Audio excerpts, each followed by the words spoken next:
India's Qatar opportunity. Qatar is a uniquely important player in the Middle East. Raising the India-Qatar relationship to a strategic partnership indicates the healthy status of bilateral ties and signals their further elevation. The February 1718 visit of the Amir of Qatar to India coincided with the meeting of India-Qatar Joint Business Forum featuring the ministers of commerce of both countries and some senior stakeholders in the field of Qatari finance, energy, and infrastructure and technology. The visit of Sheikh Tamim bin Hamad Al Thani Sheikh Tamim bin Hamad Al Thani was expected after External Affairs Minister S. Jaishankar travelled to Doha in late June and early December 24 and then again over the New Year period. Not only is the trade relationship with Qatar dominated by imports of the liquefied natural gas critical to India, the Emirates occupies a pivotal position in the geopolitics of the Middle East, where both the future of Gaza and broader security of the region are at stake. The 2015 visit of Sheikh Tamim bin Hamad Al Thani has yielded an elaborate joint statement that reflected cooperation across sectors and India's desire to help the objectives of Qatar Vision 2020. In the 10 years since, as India and Qatar have worked to elevate bilateral ties, they have repeatedly negotiated challenges to the relationship arising out of either bilateral or regional contentions. India and Qatar twice in 2015 and 16, Prem Narendra Modi's personal outreach and reciprocal state visit focused on diasporic issues, the abuse faced by Indian labour in Qatar, and the need for assurances of the labour law reform featured prominently in the PM's discussion with the Amir. At the time, rough edges appeared in the relationship due to $1 billion penalty that India's Petronet faced for a breach of contract with Qatar's RasGas. $1 billion penalty that India's Petronet faced for a breach of contract with Qatar's RasGas. Focused diplomacy, however, led to Doha both waiving the penalty and slashing gas prices by almost 50% for India. The PM's meeting with Amir on December 1, 2023 on the sidelines of COP28 in Dubai led Qatar mitigating the death sentences passed on Indian Navy veterans imprisoned on charges of espionage in the Emirate. All but one of the 8 veterans taken into custody in August 22 were released in February 24, just ahead of the Prime Minister's state visit to Doha. The broad focus on crisis resolution was reflected in the Ministry of External Affairs' short release on Jaishankar's visit to Doha on June 30, underlining the commitment by the two sides to review of various aspects of bilateral relations. The Qatar-Arab League diplomatic crisis led to an air, land and sea blockade of Qatar by Saudi Arabia, UAE, Egypt and Bahrain from 2017 to 21. The Qatar-Arab League diplomatic crisis Qatar-Arab League diplomatic crisis led to an air, land and sea blockade of Qatar by Saudi Arabia, UAE, Egypt and Bahrain from 2017 to 21. The crisis has severe disabling impact on India's effort to elevate its relationship with Qatar, where more than 8 lakh Indian expatriates work. Qatar was supplying half of India's LNG imports at the time, and the former Indian ambassadors to Doha, such as KP Fabian, strongly criticized the Gulf Cooperation Council for the major diplomatic error. India's official reaction was more muted, calling for constructive dialogue and peaceful resolution. How has Qatar handled its relationships with neighborhoods in the region? A major trigger ostensibly for the 2017-21 Saudi-led blockade was Doha's ties with Islamist organizations such as Muslim Brotherhood and its offshoots, including major terrorist groups in the Middle East. But Qatar turned the crisis into an opportunity and leveraged it to host diplomatic actions between states and these groups once the major actors shifted their positions. A premier example was the Taliban setting up office in Doha, which allowed the United States to conclude its 2020 agreement with a group that would take power in Kabul a year and a half later. It also allowed India's first official outreach to the Taliban when India's ambassador to Qatar, Deepak Mittal, met Sher Abbas Stanikazai, head of Taliban's Doha political office in August 21. More recently, Qatar, which has had long-standing ties with the leadership of Hamas, played a crucial mediating role alongside Egypt for 15 months of war in Gaza, culminating in the ceasefire of January 25. The agreement, which has been held so far, has made Qatar a diplomatic heavyweight out of the shadow of UAE and Saudi Arabia. The fall of Bashar al-Assad in Syria too had put Qatar in a geographically opportune space. Doha, along with Ankara, had been significant backer politically, financially, and diplomatically of anti-Assad forces in the Syria's civil war, even as Gulf Arab states re-embraced Assad and brought Syria back into the Arab fold in 2023. After Assad's fall, Qatar has emerged as the most prominent financer for Syria's transition administration, as Qatar's vital trade routes to its Gulf neighbors were cut off during the blockade years. Doha invested in easier access to extra-regional partners such as India. Two direct shipping lines to the Mundra and Nawaba Sheva ports began in 2017. Over the next 3 years, Qatar liberalized its socio-economic structure to extend the right to free education and healthcare to non-citizens. In 2018, it offered permanent residency in particular areas to select groups of expatriates, including Indians. This, along with the removal of visa restrictions for more than 80 countries, including India, boosted international travel to Qatar amidst the Gulf blockade. Middle East expert Christian Costas noted in Qatar and the Gulf crisis. Doha opened up to the world even as it remained closed to the Gulf. So when the Gulf moved towards unprecedented reapproachment across geopolitical lines, Arab Israel, Arab Iran, and Gulf Qatar, Doha had much to gain.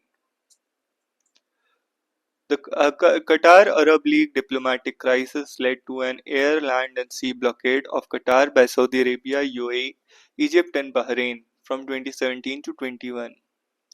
Doha had much to gain. What is the different about India-Qatar relationship now?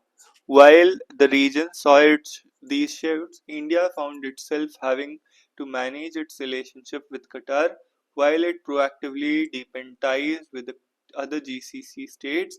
India's relationship with Qatar focused on safeguarding core interests, even if enough stakes existed in the bilateral. For example, when India and its Gulf partners unveiled the India-Middle East Economic Corridor in September 23, it bypassed Qatar, something the Qatari experts subtly criticized.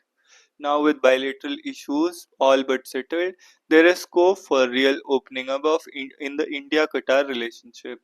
India is Qatar's second largest trading partner with bilateral trade of $14 billion in 2024 as the existing Biden administration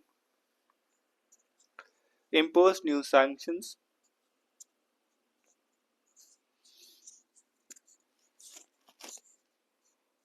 As the region saw these shifts, India found itself having to manage its relationship with Qatar while it proactively deepened ties with other GCC states.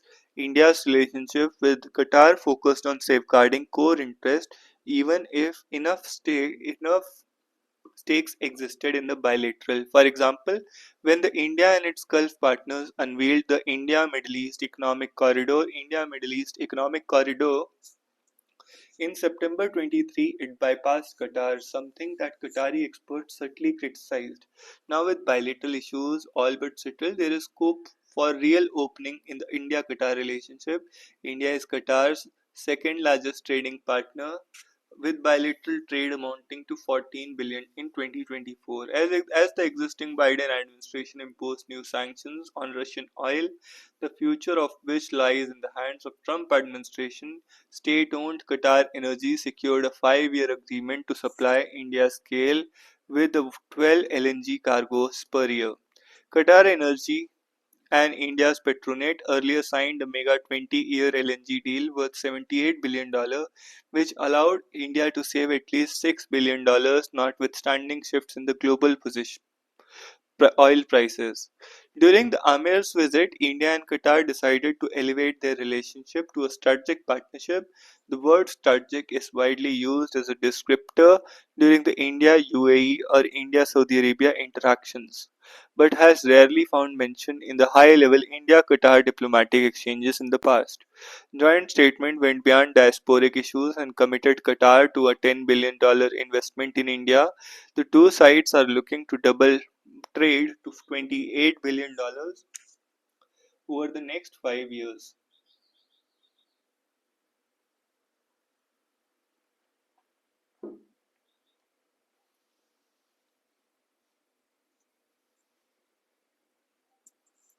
Asked what the strategic partnership implied, MES said India seeks to deepen cooperation in trade, energy, investment, security, as well as regional and international fora. Trade, energy, investment, security, trade, energy, investment, security, trade, energy, investment, security, regional and international fora.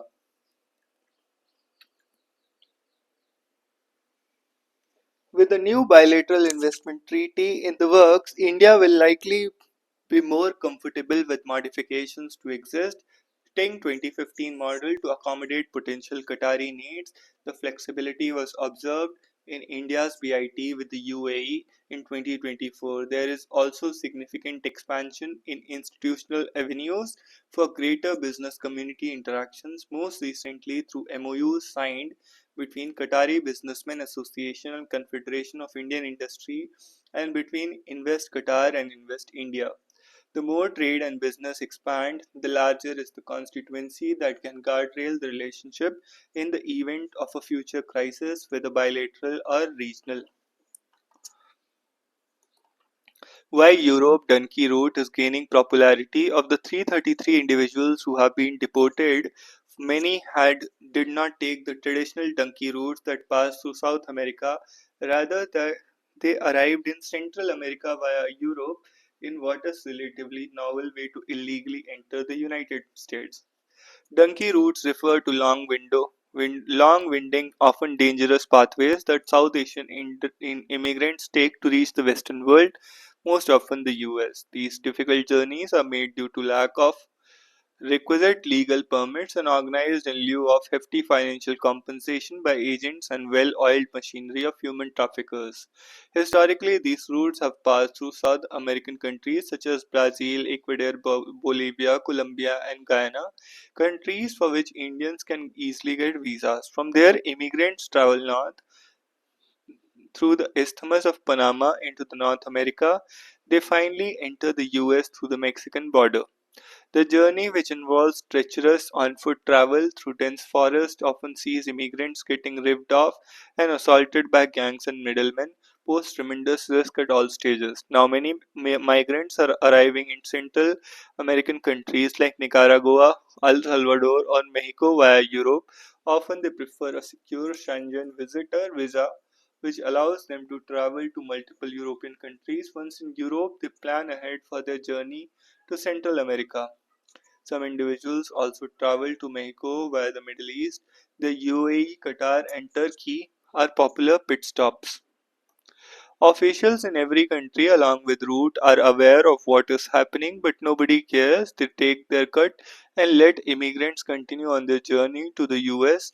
One agent told. The European route has gained popularity as it offers a quicker, less treacherous alternative to the South American route in which migrants have to cross the Panama jungle on foot.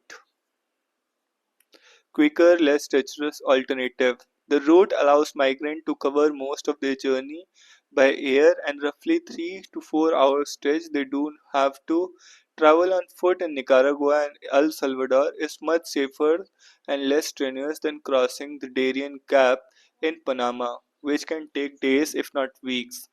At the end of the day, the route which one takes is chosen by the agent who is all powerful in this situation. While some agents have strong networks in Europe, others have connections in South America and around the Panama route.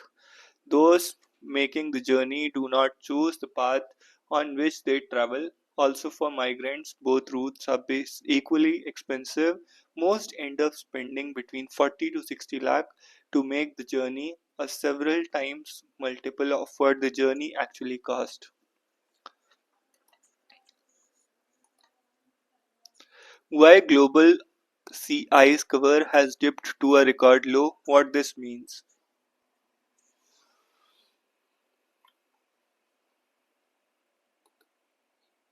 Global sea ice cover dipped to a record low last week over the 5 days leading to the February 13th. So the currently Arctic sea ice is at the lowest recorded extent of the time for the time of year. Meanwhile, Antarctic ice is close to a new low based on the satellite records going back to the 1970s. But given historical trends, this is not surprising.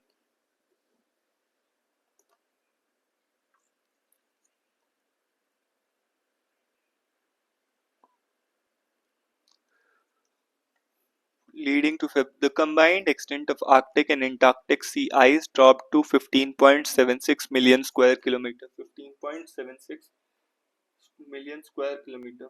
15.76 million square kilometer.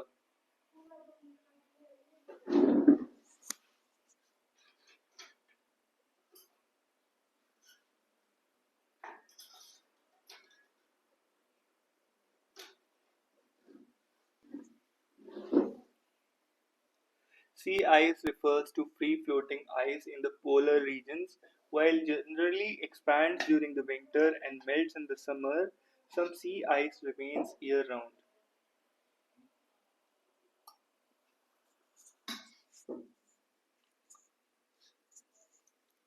Note that this is different from icebergs, glacier, ice sheets, and ice shelves which form on land. Sea ice plays a crucial role in cooling the planet by trapping existing heat in the ocean and thus precluding it from warming the air above. Therefore, a reduction in sea ice cover can have disastrous consequences for Earth. Currently, Arctic sea ice is at its lowest recorded extent for the time of the year. Meanwhile, Antarctic sea ice is close to a new low based on satellite records going back to the late 1970s. But given historical trends, this is not all that surprising. Since the late 1970s, NSIDC has estimated that some 77,000 square kilometers of sea ice has been lost per year. Between 1981 and 2010, Arctic sea ice extent in September, when it reaches its minimum extent, shrunk at a rate of 12.2% per decade, according to the NASA. In the Antarctic, the situation is a bit different. Until 2015, the region actually witnessed a slight year-on-year increase in sea ice.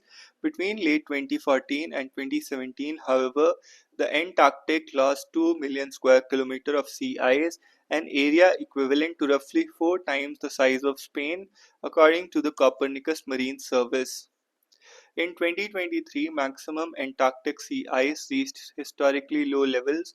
Sea ice cover were more than 2 million square kilometers, lower than usual, an area about 10 times the size of the UK. Last year, the cover was higher than in 2023, but still 1.55 million square kilometers below the average maximum extent from 1981 2010. Experts suggest that the 2025 low could be due to combination of warm air, warm seas, and winds breaking apart the ice, the BBC reported. Antarctic sea ice is particularly vulnerable to ice-breaking winds. Unlike Arctic ice, it is surrounded by the ocean instead of continents and is thus more mobile and also comparatively thinner. The situation has been made worse this year due to warmer air and warmer waters towards the end of the southern hemisphere towards the end of the southern hemisphere summer. Higher air temperatures lead to the melting of edges of the Antarctic ice sheet known as ice shelves which extend over the ocean.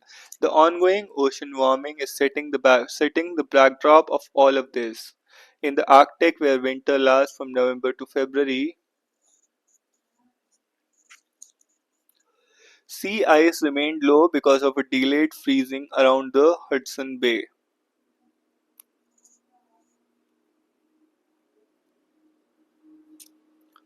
A large saltwater body in the northeastern Canada. The the delay occurred as unusual waters took longer time to cool down. The region also witnessed some storms which broke apart ice around the Barents Sea, located off the northern coast of Norway and Russia. And the Bering Sea, the stretch between Alaska and Russia. Experts say that the Arctic ice has become thinner and more fragile over the years and hence more susceptible to breaking by storms. Higher than the usual air temperature in areas such as Svalbard, Norway resulted in further loss of sea ice. Less sea ice cover means that more water is getting exposed to the sun and more heat is getting absorbed, leading to further rise in temperatures. Notably, sea ice keeps temperatures down in the polar regions as it is bright while surface reflects more sunlight back to the space than liquid water. The loss of sea ice cover could be one of the reasons why the polar regions are getting warmer at the fast rate than the rest of the world. Studies have found that melting sea ice is also slowing down the flow of water through the world's ocean.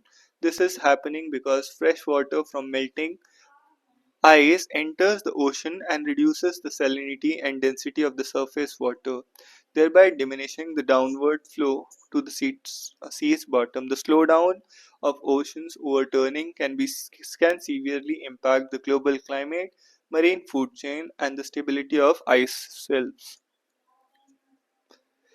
Maharashtra law that allows quick sale of seized assets of fraudulent establishments, victims of the alleged Torres Ponzi scam may receive about 40 crore as the Economic Offences Wing of Mumbai continues the process of auctioning properties of accused parties under MPID Act. The Torres case is the latest to be registered under the Maharashtra's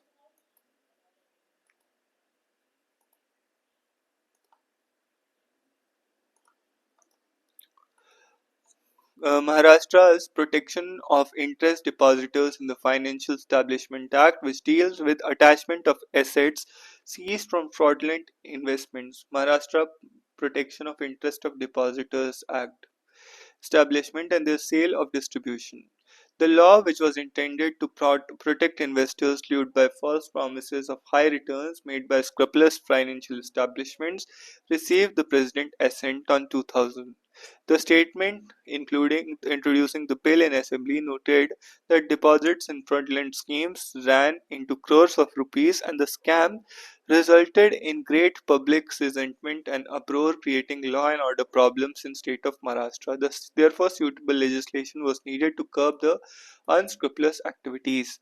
Every person responsible for management of or conducting the business of or affairs of a financial establishment that fraudulently defaults any repayment of deposit on maturity along with any benefit in the form of interest, bonus, profit as promised can be held responsible for the fraud, and if found guilty they can be sentenced to a jail term up to 6 years and fine up to 1 lakh. The government can also order the attachment of the money or other property believed to have acquired by such financial establishment from out of the deposits collected by the financial establishment.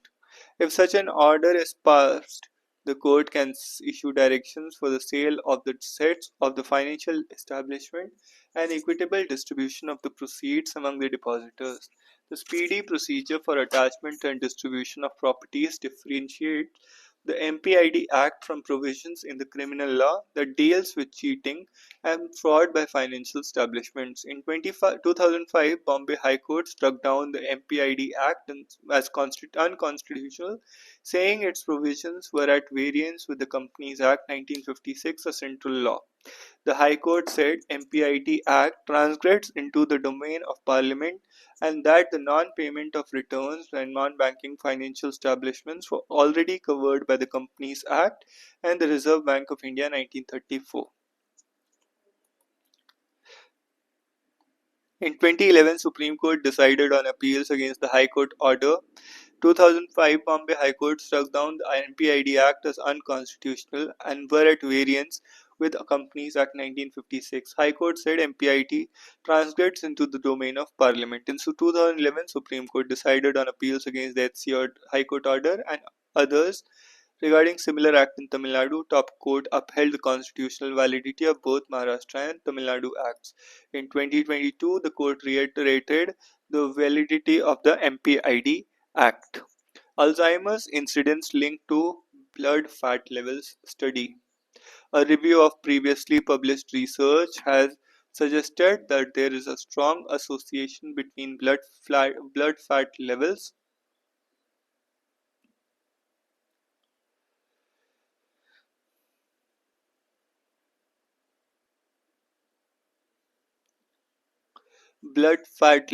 and the risk of developing Alzheimer's disease.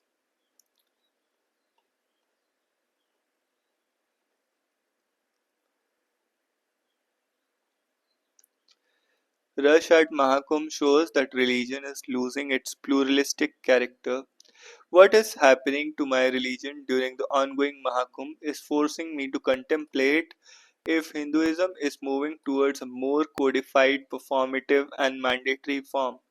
Deaths in stampede, visuals of people damaging rail windows, and choking of cities by crowds eager to take a holy dip are indicative of a turn in Hinduism. Hinduism, traditionally a diverse and pluralistic system of beliefs, has undergone significant transformation in recent times. It is increasingly adopting characteristics often associated with Abrahamic religions such as centralization, doctrinal rigidity, mass mobilization, and an emphasis on obligatory practices. The shift is particularly visible in large-scale religious gatherings like the Kumbh Mela, where we witness both heightened devotion and unfortunate instances of irrational violence, chaos, stampedes, a departure from the organic, regionally diverse expressions of Hinduism. Traditionally, the Kumbh Mela has never been the ultimate destination for pilgrimage. It was a deeply spiritual journey, especially for the elderly. Many aged individuals aware that their bodies were nearing end of their life would undertake the yatra with a sense of detachment, much like the Jain practice of Sallekna, a voluntary way of renunciation of life. They went with the understanding that they might not return, embracing death as a natural transition rather than a tragedy, accident, fear, or shock. This practice was not chaotic or reckless, it was done with dignity and acceptance, with younger companions from the village or neighborhood guiding them.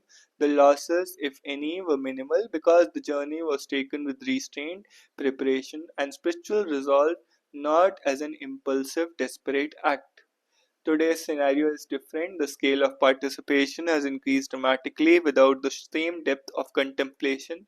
The rush, crowd, and the lack of individual spiritual preparation have led to stampedes and accidents where survival instincts clash with religious fervor.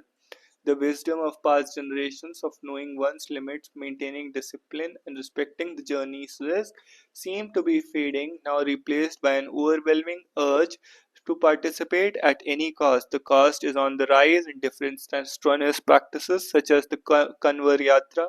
Self penance was considered a purifying process, with the loud noise of DJs and bikes obstructing our inner voice. The Kanwar Yatra has become restricted to performance only. This performance, outwardly visible form of faith demonstrated through large processions, mass pilgrimages, and excessive displays, mirrors aspects of Abrahamic traditions where communal prayer, mass gatherings, and public assertion of faith are central. Earlier, only a few people from the village would undertake the difficult pilgrimage to Kedarnath and Badrinath, while the rest would simply receive prasad and blessings. There was natural sense of restraint and awareness of risk, ensuring that only the most prepared undertook such journeys.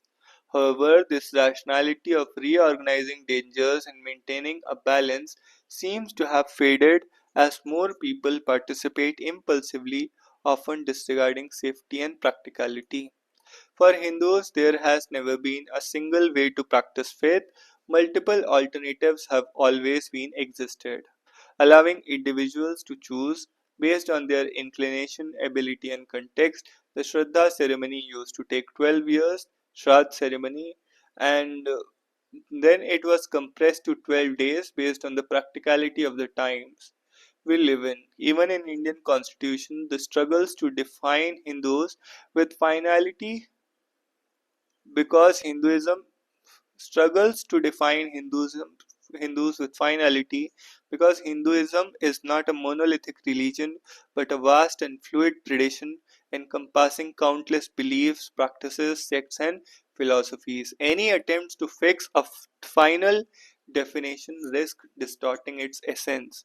Today, social media too is amplifying singular narratives, making certain rituals and beliefs appear universal while ignoring regional and sectarian differences. The commercialization of religion, from packaged pilgrimages to mass events, promotes specific rituals and experiences as the ideal and the only way to connect with the divine, reducing faith for the formulaic participation. Several water bodies once served as sites for the observance of Kalpwas, staying near the river in a certain time period. From Posh Purnima to Maghi Purnima in Bihar, Simaria was known as Minikum. However, modern religious expressions are increasingly unilinear, emphasizing mass participation or individuals' spiritual experience. A standardized version of faith is being promoted, narrowing the vast landscape of Hindu thought into one size fits all religiosity. This loss of balance between deep contemplative faith and mass fervor poses a significant challenge to Hinduism's foundational essence. If Hinduism moves towards dogmatic uniformity, it risks losing the pluralism that has allowed it to survive and evolve for millennia. Instead of blindly imitating centralized collective religious structures, it is crucial to revive the wisdom of restraint, choice, and diverse spiritual pathways that have always defined Hindu thought. The real challenge is to reclaim the wisdom of flexibility, where faith is personal, not performative, and where multiple paths coexist without competition. The question arises, is Hinduism evolving or is it being reshaped into something it was never meant to be? This refers to the article setting an example quietly. Kameshwar Chopal's rise is indeed a distinguished journey by Dalit. However, to conclude that he represents a powerful reminder that Dalits have a long and proud history in Hindu culture is problematic in the view of B.R. Ambedkar's voluminous writings on the condition of Dalits in Hinduism. In 1935, Ambedkar proclaimed, I was born a Hindu because I had no control over this, but I shall not die a Hindu. This refers to the report US-Russia's pledge to find way to end Ukraine war. The current US administration's decision to engage in discussions with Russia to resolve the ongoing deadlock can be viewed through the lens of geopolitical expediency. Trump actions reflect America's concern for its own interest. Unfortunately for Ukraine, this is a reminder that America has no permanent friends or enemies, only interest. This reinforces the wisdom that India's strategy of maintaining strategic autonomy and bolstering domestic capabilities while collaborating with US on various fronts. This refers to the report US Russia pledge to find way to a Ukraine war. What could be relevant is that Trump and Putin are keen to usher in a thaw between the two nations.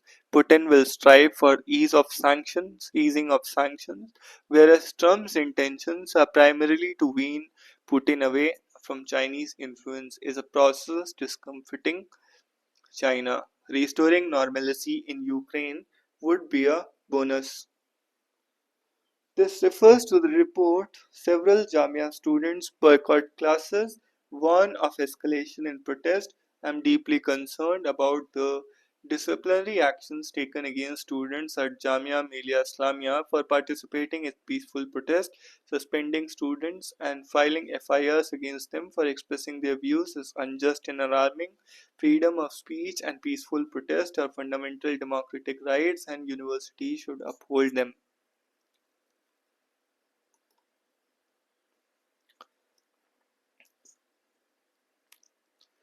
The tournament is thus a test for Pakistan on multiple fronts. While the eyes of the world will be on cricket, the success of this tournament will be determined by much more than the performances on the field. Trumpism versus collective West. US President policies from trying to end Russia-Ukraine war to tariffs and rhetoric are framing the rise of conservative internationalism, challenging the post-war order. The dramatic move by US President to initiate peace talks with Russia on Ukraine and his Vice President JD Vance no holds barred attack against European democracies at the annual Munich conference last week has left European allies in a state of shock and some of them in tears. If America and Europe were long seen as inseparable, the divergence between the two seems stark and wide since the return of Trump to the White House. The two pillars of the West are now at odds on the nature of European security, the term of global trade, and organizing principles for the domestic politics. In the recent year, Russian leader Vladimir Putin has popularized the idea of collective West in his effort to rally Russian people against Europe and America. But the idea of the collective and cohesive West may not become dated. In just about 4 weeks, Moscow and Beijing are widely seen as the principal beneficiaries of a West that is divided within.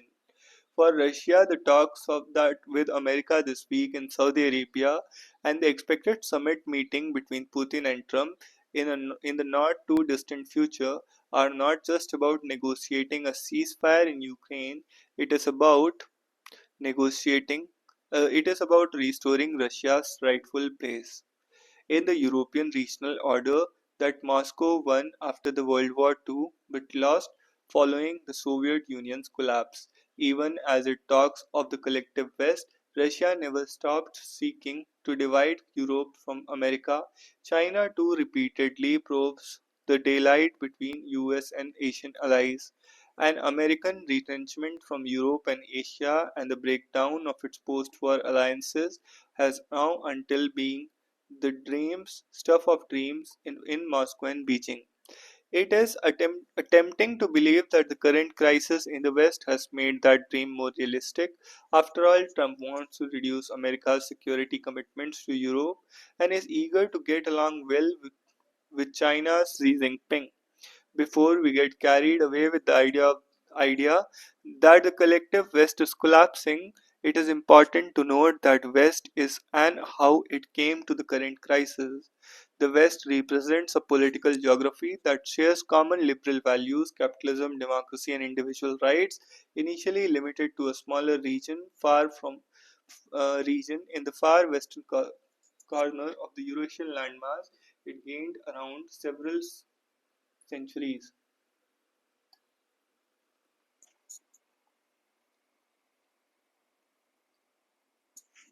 Although the West shared common values, the interests of different sovereignties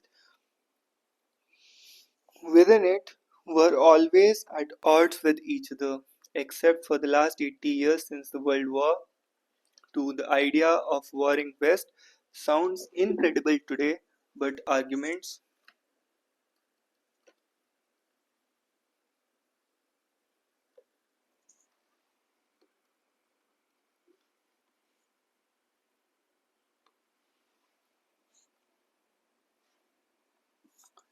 Although the West shares common values and interests of different sovereignties with it, were always at odds with each other except for the last 80 years since the World War II.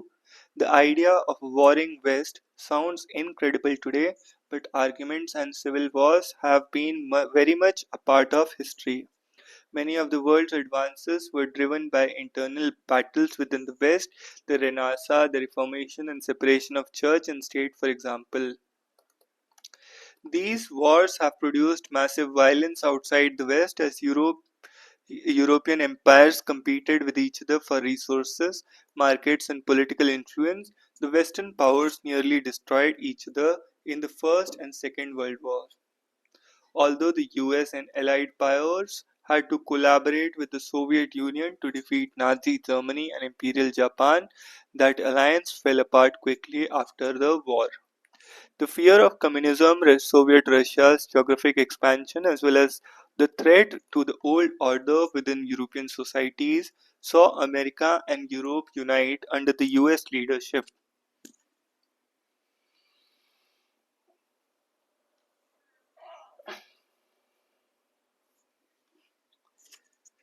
That's when the idea of a modern West established itself as a geopolitical and economic entity under the American aegis.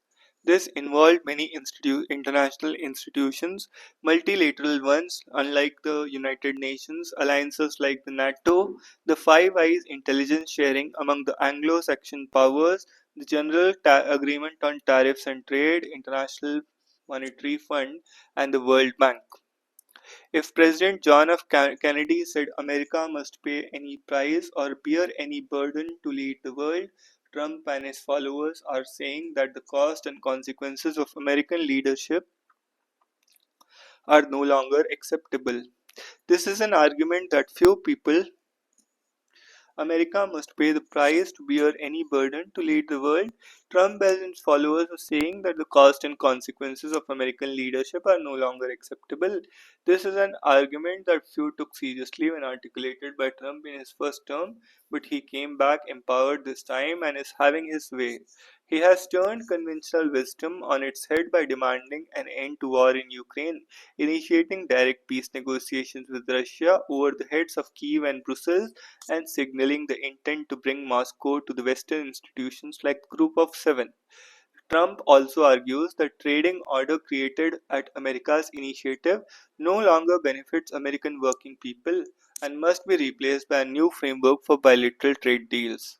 To complete the trinity, Trump's America's challenge challenges the liberal hegemony, has taken extreme forms in the 21st century and imposed a new values from open borders to gender identity, controlling hate speech and mitigating climate change on Western society. Trump won that argument at home, at least for now, and Vance has taken that battle to Europe and his speech at the Munich Security Conference last week. He accused European mainstream parties to trying to keep the right wing out of power despite their success in elections and censoring their views in the name of controlling hate speech. Meanwhile, Trump ally and tech titan Elon Musk has been campaigning in favor of right-wing parties in Europe. The argument in the West is only partly about America and Europe disputing policies on trade, tariffs, defense, and even territory, but it is more than that. It is about conservative focus from across national borders within the West coming together to challenge liberal orthodoxy on various issues. There are signs of a conservative international or Comintern, much like the Communist International Comintern in the first half of the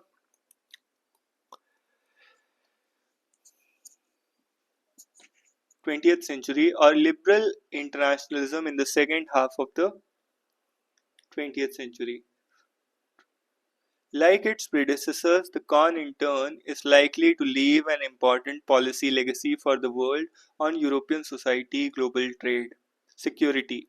It is not clear if the current contest within the West will take America and Europe to the natural state of divergence that has always existed or reworking of a security, trade, and social ties that bound them together all these years.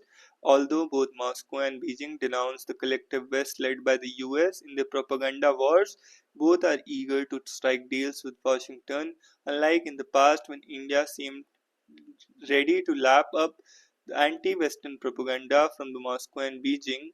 Delhi today is wiser and sees through the Russian and Chinese rhetoric. Like Moscow and Beijing, Delhi seeks a grand bargain with the Western power and is prepared to engage with the emerging contradictions within the West to secure India's national interest. RBI's rupee challenge, liberalizing capital flows, has made the Indian economy perpetually vulnerable to a currency crisis. An editorial in this paper, RBI's Next Move, articulated the view that RBI should not let the value of Indian rupee fall, intervening in the forex market only to prevent excess volatility.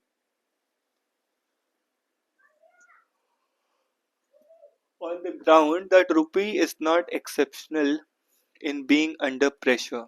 Rather, it is argued that capital outflows that are immediate cause of this pressure reflect larger global phenomena of capital seeking safer havens in uncertain times, which has led to general strengthening of the US dollar. This is associated with actual and prospective actions of the Trump administration and the reactions they have or will evoke from other nations. The issue, however, is precisely what letting the rupee depreciate means. The issue, however, is precisely what letting the rupee depreciate.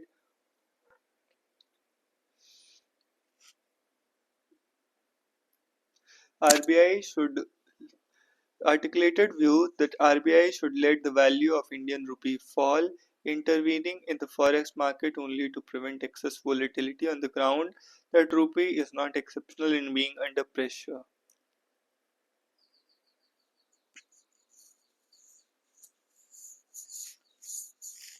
Rather, it is argued that capital outflows that are immediate cause of this pressure reflect a larger global phenomena of capital seeking safer haven in uncertain times, which had led to strengthening of the US dollar.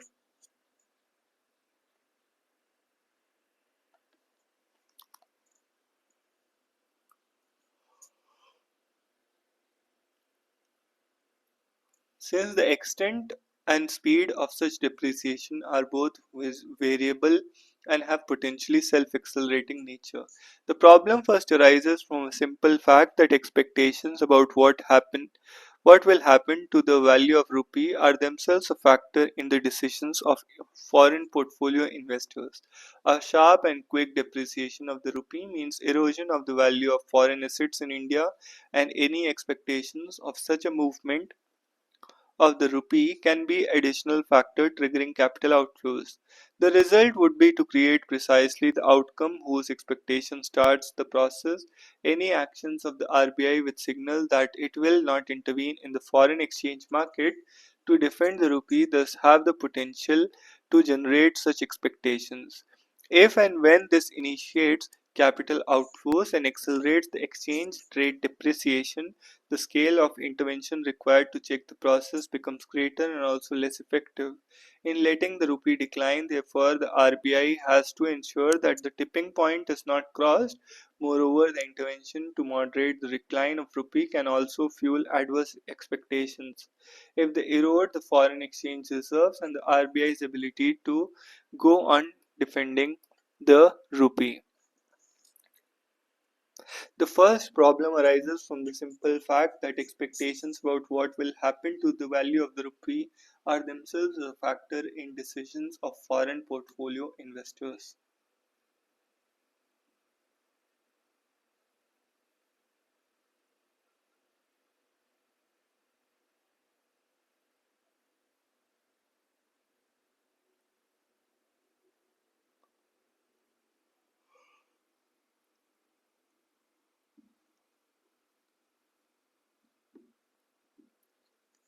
The difficulties and dilemmas that the RBI faces are the results and conditions created since the 1990s when the exchange rate became market determined and India's capital account was opened up in a larger global context and of the increasing significance of volatile portfolio capital flows. These were different from FDIs and even commercial bank lending, which previously dominated cross border capital flows because of their ability to enter as well as exit countries swiftly.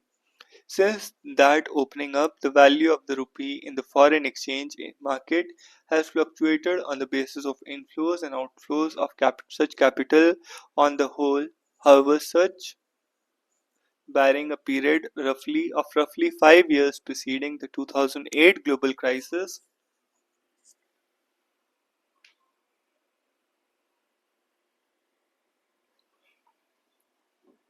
and a brief bound from post-crisis fall that ended in 2011, the long-term trend of the exchange rate of the Indian rupee has been one of steady depreciation.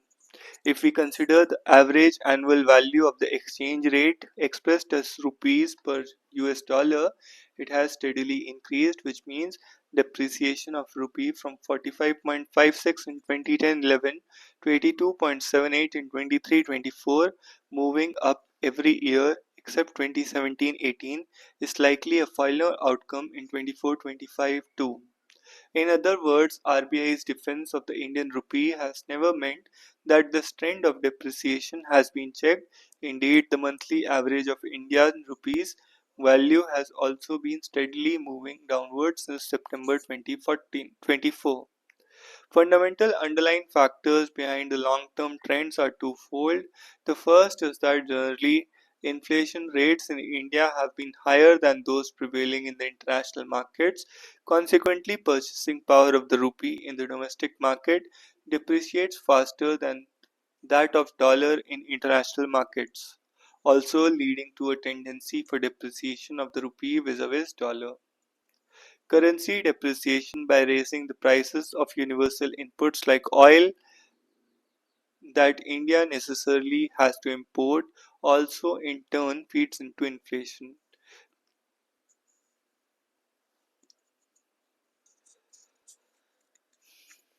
The difficulties and dilemma created since 1990s when the exchange rate became market determined and India's capital account was opened into the larger global context to increasing significance of the volatile portfolio capital flows. These were different from FDIs and even commercial bank lending, which previously dominated cross border capital flows because of their ability to enter as well as exit countries swiftly. Since that opening up, the value of the rupee in the foreign exchange market has fluctuated the basis of the inflows and outflows of such capital. On the whole, however, barring a period of roughly 5 years preceding the 2008 global crisis and brief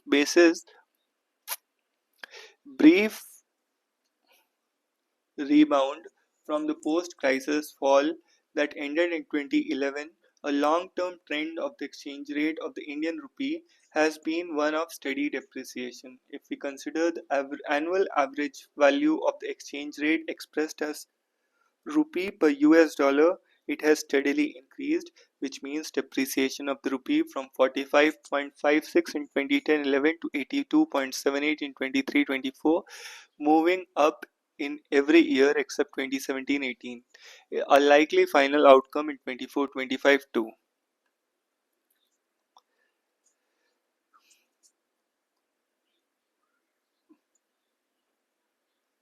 When the exchange rate became market determined and India's capital account was opened up in a larger global context of increasing significance of the volatile portfolio capital flows. These were different from FDI and even commercial bank lending, which previously dominated cross border capital flows because of their ability to enter as well as exit countries swiftly. Since that opening up, the value of the rupee in foreign exchange markets has fluctuated on the basis of inflows and outflows. On the whole, however, barring a period of roughly 5 years preceding 2008 crisis and a brief bound from the post-crisis fall that ended in 2011, the long-term trend of the exchange rate has been one of steady depreciation. If we are considered the annual average value of exchange rate expressed as per US dollar, it has steadily increased from 45.46 in 2010-11 to 82.23-24, moving up every year except 2017-18 is a likely final outcome in 24-25 too. In other words, the RBI's defense of the Indian rupee has never meant that this trend of depreciation has been checked. Indeed, the monthly average of Indian rupees value has also been steadily moving downwards since September 24. The fundamental underlying factors behind the long-term trend are twofold. The first is that generally inflation rates has been higher than those prevailing in the international markets. Consequent,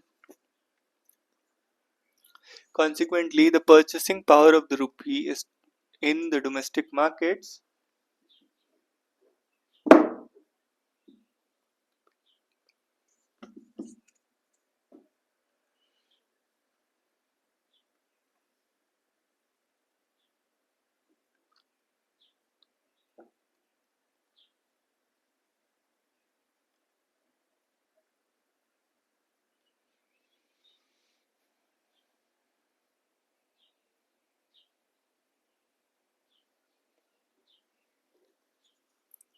Consequently, the purchasing power of the rupee in the domestic market depreciates further than the that of the dollar in international markets, also leading to a tendency for depreciation of the rupee vis-a-vis a dollar. Currency depreciation by raising the prices of universal inputs like oil that India necessarily has to import also in turn feeds into inflation. The second is that year after year our total foreign exchange earnings through exports of goods and services tend to be less than our expenditures for imports of the same, a gap that even large inflows of remittances against from Indians working abroad cannot fill. Structurally, therefore, India is a foreign exchange deficit economy that depends on capital inflows from the rest of the world to cover the debt deficit and to accumulate foreign exchange reserves. The market determination of exchange rate and the steady depreciation have not succeeded in correcting this gap. Instead, the accumulation of foreign exchange reserves is dependent on the capital flows in excess of that required to cover the current account deficit, and it is such that reserves that RBI uses to intervene in the foreign exchange to prevent large-scale short-term fluctuations. The current account deficit and the trade deficit underlying it reflect the lack of competitiveness of Indian manufactured exports, which also means that India does not receive a significant amount of FDI of the kind that would generate such exports. Thus, the eventual result of the liberalization of capital flows has been that the Indian economy remains perpetually vulnerable to the currency crisis, a sudden and sharp depreciation of the currency of the kind that has hit several countries in the last few decades. While India has escaped this fate so far, the risk of such a crisis has always revealed itself in a way in which the long-term trends of the Indian rupee depreciation has expressed itself. It has not been steadily declining but one marked by short periods of sharp and irreversible depreciation interspersed with periods of relative stability in the exchange rate. That the ever present possibility has not been turned into a reality is probably one only element of success that India's exchange rate management can claim for itself.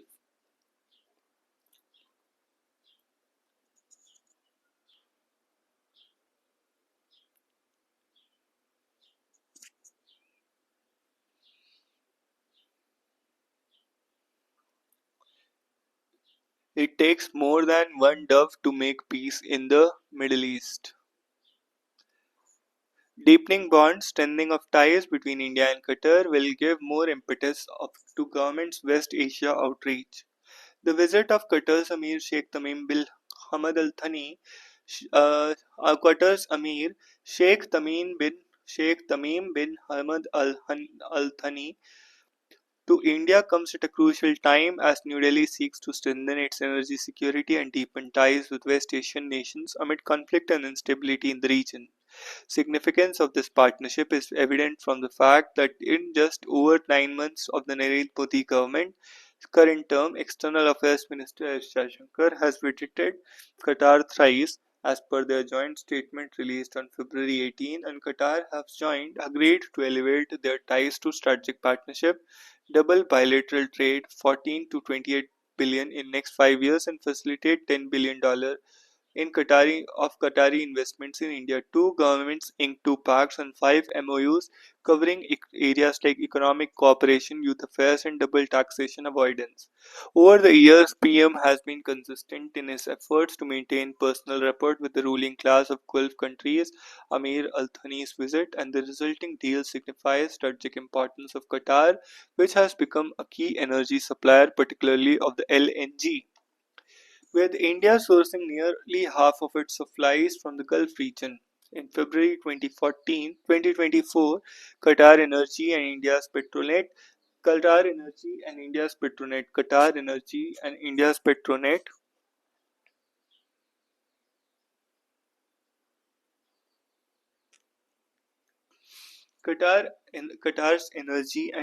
Petronet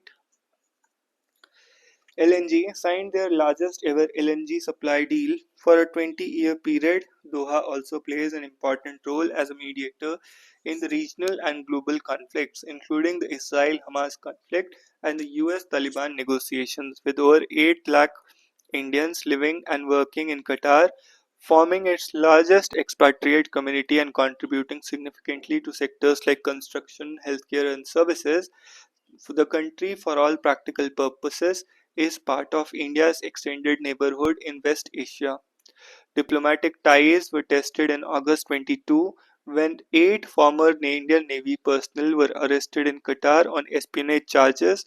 Initially sentenced to death, their punishments were commuted following Delhi's diplomatic efforts, leading to their release. Seven of the eight have since returned to India, while Commander Purnendu Tiwari remains in Qatar due to his case reportedly being sub judice. Delhi must seize the current moment to press for his return. On the trade front, India was among the Qatar's top three export destinations in 23. The two countries have also explored the possibility of a free trade agreement. An FTA is likely to offer Indian exporters, especially in pharmaceuticals, IT services, textiles, and agriculture, easier access to the Qatari market. India should have, however, err on the side of caution if tariffs reduction lead to an influx of cheaper Qatari imports, worsening Delhi's trade deficit with Doha. Other concerns include anti-India narratives propagated by certain Qatar-based media outlets and support for religious extremism in India. Addressing these issues will take the partnership to greater heights.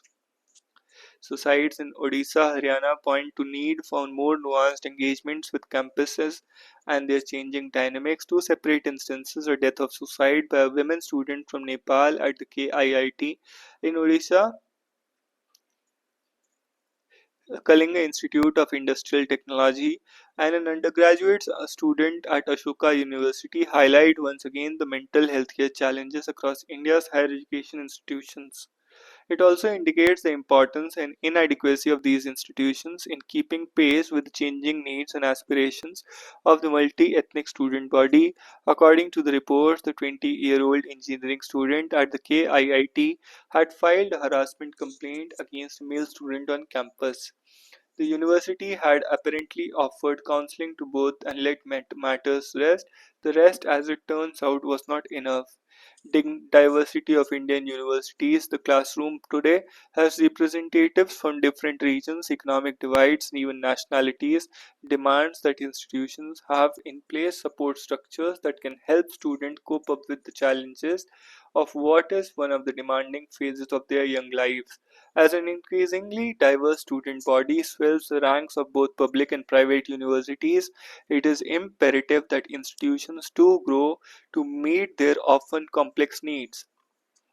According to the KIIT website, the university accommodates around 40,000 students from across India and 2,000 international students. Around 40% of the latter are from Nepal. And yet, for many outstation or international students, especially those from African nations or from the subcontinent, the reality is a far cry from the idealized image of a global campus. Cultural shock, alienation, discrimination are common experiences facing protest after the young woman's death. For instance, KIIT directed students from Nepal to vacate the campus. The way staff members interacted with protesting students, crude and intimidating, is a textbook example of how not to interact with students. These indicate an urgent need for more intensive awareness and sensitivity training across the board. As the share of students in higher education increases, fundamental to this change is need to ensure an inclusive environment that makes students feel heard and valued, more so when in many cases students and young adults moving to campuses and cities far from home without the reassuring networks of family and friends. That's why one size fits all approach to support, whether academic, social, and related to mental health, is unlikely to work. Instead, a more nuanced and personalized engagement with campus life is imperative. Investigations in the state of student suicides on the IIT Madras campus between 22 and 23, for instance, led to its administration to come up with unusual solutions, including a sports quota for athletes. Another center, supernumerary seats for women were also introduced to tackle gender imbalance. Entire communities stand to gain from campus culture that is collaborative and empathetic, kinder and gentler and tomorrow's talent. Champions Trophy could be an elixir for over 50-year format. Hosting it could be a boost from Pakistan's cricket ground.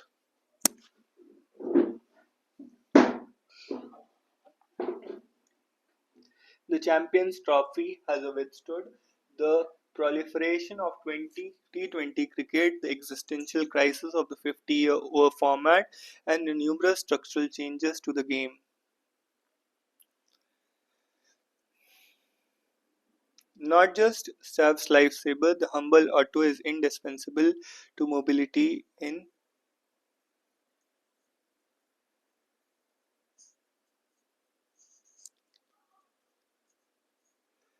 Indian cities. Recently, when actor Saif Ali Khan was stabbed, the humble auto was suddenly thrust into the limelight as it was the life-saving mode of transport that brought him to the hospital in the nick of time.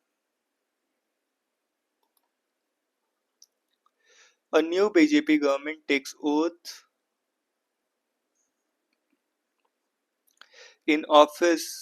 of office in Delhi after 27 years. The perennial question remains: what does Delhi want?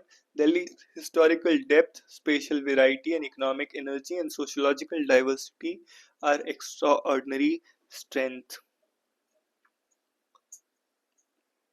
It has outgrown its identity as simply the city of power and money. Delhi ignites so much interest because its successes and failures portend a possible futures for India. Delhi is more like a middle income country with a per capita income 2.5 times the national average. The central government directly has a stake in the city, and perhaps it has too much stake. Delhi has all the mobilized power of modern democracy, concentration of media, and a thicket of institutions. What kind of a future will this city build? The challenge is in answering this question is not just a cliched fact about Delhi. There is not just one Delhi, there are many Delhis. So perhaps the starting point for thinking about governance to begin with.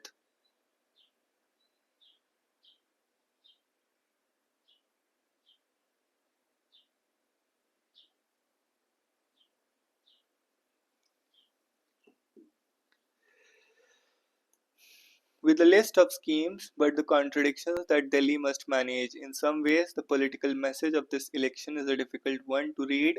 Sheila Dikshit's long reign over Delhi was sustained by a clear ideological frame, a modernist vision of Delhi, a decent procedural governance style with a nod to pluralism. That vision has its shortcomings. That very middle class modernism that sustained what was, by Indian standards, a relatively successful vision, revolted against it for the appearance of corruption and that inchoate sense that something even better was possible. Aap combined that revolt with the concerns for the poor marginalized by the high modernism. For a brief time, Aap capitalized on that governance revolt, aligning it with genuine popular movement promising a new governance architecture, protection of the poor and investment in social services, essentially health and education. The architecture survived for a decade despite both national parties being arrayed against it and an administrative straitjacket imposed by the central government. But in the end, the movement lost its own accord. Its promise of a new style government dissipated in the allegations of corruption, decisive politics, and immature performative showmanship. It squandered its greatest asset, the sense of sincerity Delhi voters yearned for. As the brilliant post-poll surveys by Ashish Ranjan's Tales organization show, the middle class abandoned it with a switch of almost 8% of the vote. AAP was timed by the BJP and its votes cut by the Congress, but there is no denying that this was an own goal by AAP. It squandered its governance credentials on the basic markers of competence like roads and drains. It retains some hold over the bottom 20%, but it will be a tall order for it to recover. How does one read this vote? At first sight, it reflects a more exacerbation than acclimatization, acclamation of new vision for Delhi. The hope is not a glorious new dawn for Delhi, but simply basic governance that can get it out of the current cul-de-sac. There are some low-hanging fruits that a minimally competent government, not now timed by the central government, can aim at. Fixing Delhi's roads, drainage, and with some luck, even polluting the Yamuna less. But beyond that, contradictions of Delhi that took down Dikshit and Kejriwal will continue to haunt governance. The first is the contradiction between Delhi's urban aspirations and its urbanity. As Partha Mukhopadhyay has been pointing out, Indian cities are getting urban without acquiring characteristics of urbanity. This includes not just a sense of refined urban manners or the small morals of urban life that allows a modicum of civility. It also includes a promise of urbanization where caste, religion, and region are less tied to citizenship and rights. This was early promise of AAP till it too decided to play cheap politics of identity. BJP is at best a tenuous friend of urban civility and freedom. It also rebels against urbanness in his profound sense, being driven by destructive identity politics. Indian cities are marked by inequalities, but Delhi is a politically interesting city precisely because the halves of the city are the middle class city of Delhi's prosperity and the poor on the urban periphery matter politically. Dixit helped create a middle class Delhi, but it had a narrow class base. Aap discovered that unlike in many metros, you cannot win and govern without the middle class. Theoretically, this is a great opportunity for Delhi, a realization that a balance must be struck between the two halves. But in practice, as the Center for Policy Research Cities of Delhi project showed, Delhi's inequality is actively produced by four things. First is the way in which state power is organized in the favor of middle class. Second is the middle class modernist imagination relies on the presence of the poor for services without wanting to make them visible. There is still a fear that the modernism by which Delhi success will be judged involves constant displacement, eviction, and marginalization of the poor. Third is the genuine problem for most Indian cities buying modernism on the cheap with no mechanism for costing the externalities of development. The freebie debate has always framed as the poor free riding, but the middle class Delhi is perhaps free riding in a more invisible way. The cost of our sewage trash is borne by the periphery of the city. The new government will, of course, also be judged on air pollution, but we have peddled so many false starts on this North India wide problem that there is always a fatal sense of resignation about it. And finally, most Indian cities are built by contractors for contractors. The political economy of land and construction leads to civic and aesthetic abominations. In this respect, if Delhi outside the NDMC area can actually think of forms of land use that are inclusive, economically viable, and tolerably livable, it can set a benchmark. Otherwise, it is likely that Delhi will keep oscillating between the political cycles, never quite doing justice to its potential, with a middle class vocal but insecure about its own city and having the poor never having stakes in it. Delhi is a city of vanished supremacies, but one hopes that it does not become a city with vanishing future, caught in a permanently sullen present. Rekha Gupta is Delhi CM, says will take city to new heights, cabinet to have representation from all sections of Delhi. 11 days after it ousted the AAP to end its 27-year exile from power in the capital, the BJP on Wednesday named the 50-year-old Rekha Gupta, the newly elected MLA from Shalimar Bagh, as the Chief Minister of Delhi. A first-time legislature will be administered the oath. PM union ministers to attend the swearing in today.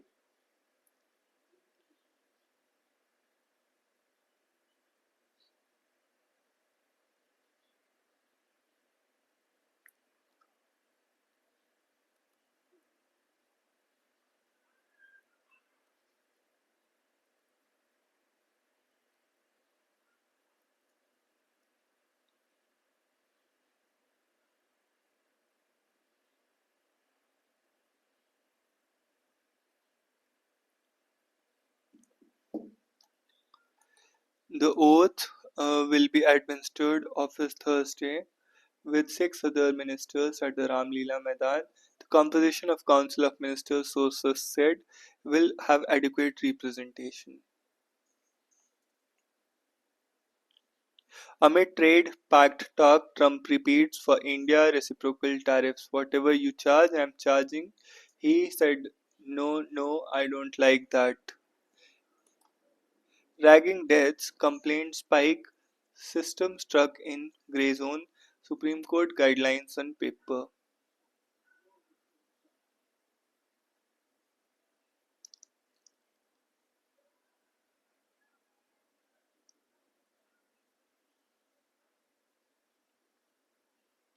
Supreme Court guidelines to eradicate ragging from 15 years ago that haven't gone much beyond tokenism on college campuses. Government regulations that remain on paper, a regulatory system that authorities say is undermined by complaints that are either frivolous or difficult to track down.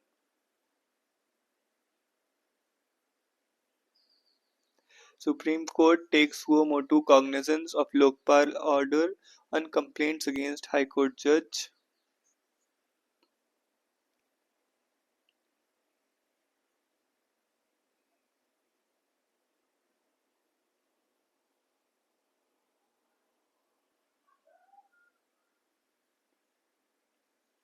25K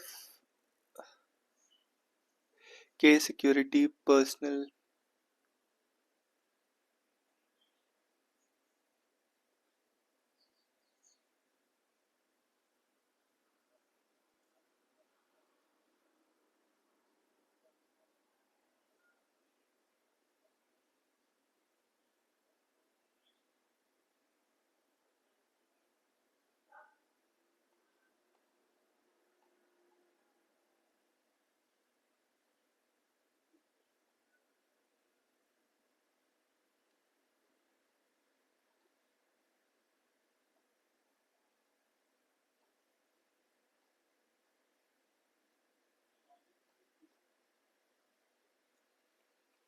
'EM heads to South Africa amid US Russia talks on Ukraine. war. At the time of massive flux of geopolitics, External Affairs Minister S. Jaishankar will be headed to Johannesburg in South Africa for G20 Foreign Ministers meeting on February 2021. The visit attains significance as US Secretary of State Marco Rubio earlier this month decided to skip the meet after calling its agenda anti-American. Rubio said South Africa was using the G20 to promote solidarity, equality and sustainability. In other words, DEI and climate change. My job is to advocate America's national interest, not waste taxpayer money, all caudal anti-Americanism. Tariff deportation F-35 aircraft offer, House panel briefed on PM's US visit. Foreign Secretary Vikram Misri said that treatment of Indians being deported, and the committee was told that the country has raised the issue with the US Embassy. Proposed changes through the Advocates Act weaken autonomy BCI to the Law Minister. The Law Ministry has published the draft Advocates Amendment Bill 25 last week and sought suggestions and objections from the public. In the letter, BCI chairperson Madan Kumar Mishra said there has been two rounds of discussion between Senate Council and Ministry officials and an apparent consensus was reached on key issues. The very concept of autonomy and independence of the bar is attempted to be demolished by this draft. Lawyers throughout the country are agitated. Strong protest is bound to occur if such deliberate and draconian provisions are not omitted or amended immediately. The lawyers of the Delhi district courts have already gone on strike, and the protest is likely to spread throughout the country if no positive assurance from the ministry is made soon. Promote those who stick around in tough times. The draft also adds a section that would give central government the power to issue directions to the BCI, which Mishra said was not only against the spirit of Advocates Act but also unconstitutional. The BCI has objections to provisions that would give central government more control over the council, including the introduction of three government nominees to the BCI. Three government nominees issue directions to the BCI. Another issue flagged by Mishra was the amendment would enable the government to frame regulations from foreign lawyers and law firms, something which he said BCI had the authority to do. UP report on Ganga water quality during Mahakumbh lacks adequate details. NGT. Doors remain open for US to retain Paris Agreement, says UN chief. Uttarakhand to stop outsiders from buying farmland in 11 of 13 districts. Acquitted in POSCO case, man rapes, kills speech, and hearing impaired minor held.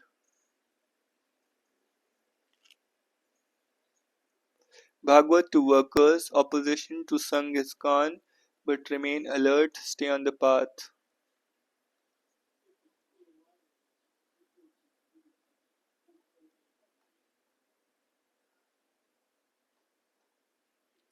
Trump calls Zelensky a dictator, move fast for peace or lose Ukraine.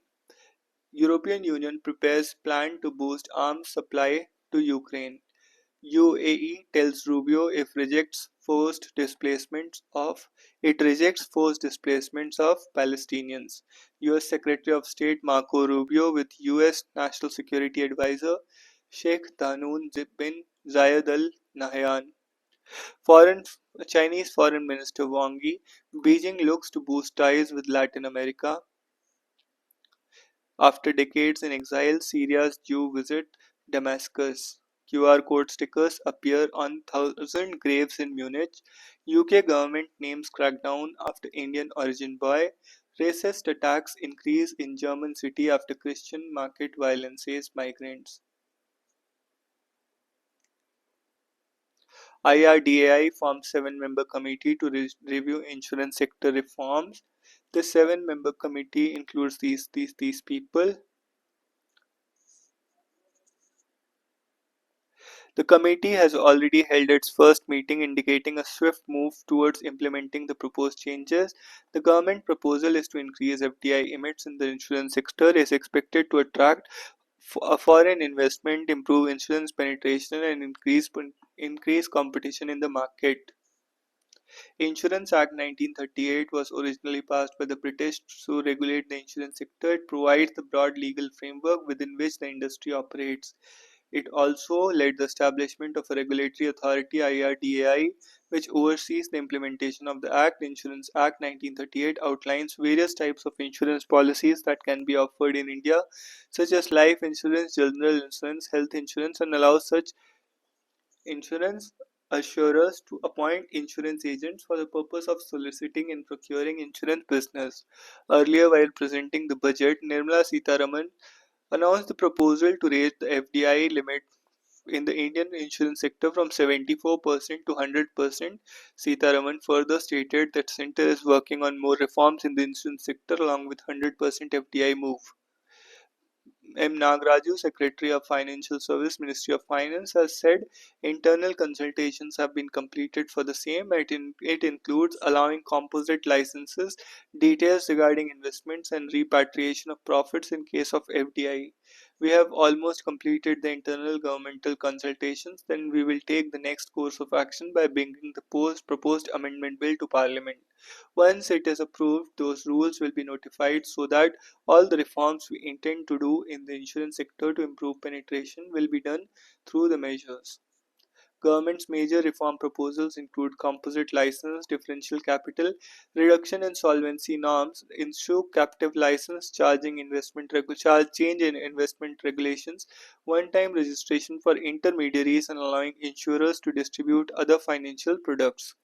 The government has earlier planned to repeal the Insurance Act, and as it has undergone many changes since its inception, the legislative move to amend the Act with new amendment is in line with the government's ongoing overall exercises involving review of all pre-independence acts from a point of view of their utility and relevance. Said sources, the government now wants that entire legal code of the country should remain purely Indian, and existing laws made by the legislature of pre-constitution era should be replaced with laws made by the legislature which is in place post-independence. IT Minister to brief House panel on changes to bring social media under legal scrutiny.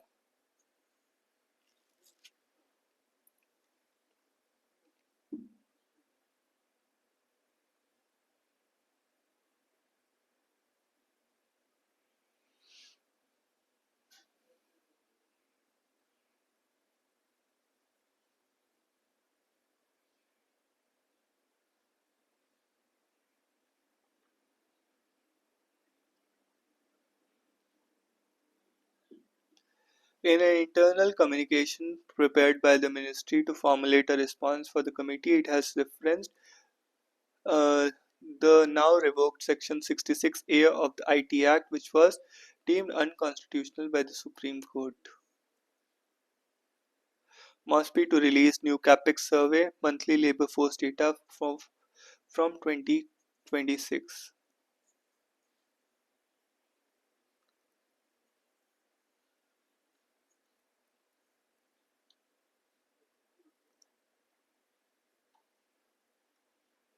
So that's all for today. See you in the next one.